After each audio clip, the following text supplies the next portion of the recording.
Бүгін бір астрономияның ғалымының сөзін естіп таң қалдым да.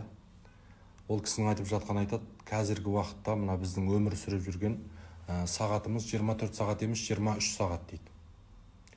Ал енді қараңыз, 23 сағат бір айдан алып қалатын болсақ, біздің 30 сағатымыз кеміп жатыр. Бір жыл алатын болсақ, 365 күн.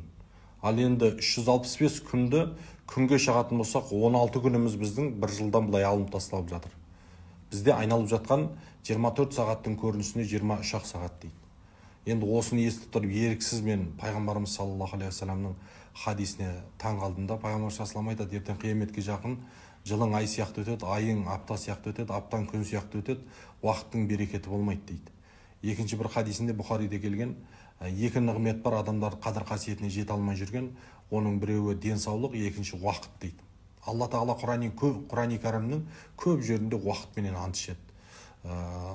Духа, духаның уақытысына серт дейді, уәл-ләйл, түнге серт, уәл-фажр, таңға серт дейді, уәл-аср, заманға серт дейді. Уақытпенен ант ішеді. Қараңыз, уақытымыз шуылдап өтіп жатыр. Енді қазір мына пандемиядан кейін мүлдем уақытымыз жылдам өтіп жатыр. Демек, бұл нәрсе не нәрсені көрсетеді? Сізбенен біз бұл дүниеден тез өтіп жатырмыз. Бұрынғы ата-бабаларымыз 70 жыл өмір сүрген болатын болса, олардың өмірлері берекелі. Ал сізбенен біз 100 жыл өмір сүрсек те, бейне бір 50 жас жасаған адам сияқты өмірден өтіп кетеді екенбіз. Сондықтан да зуылдап жатқан уақыт, зуылдап жатқан өмір, бұнымен не нәрсені айтқым келіп отыр?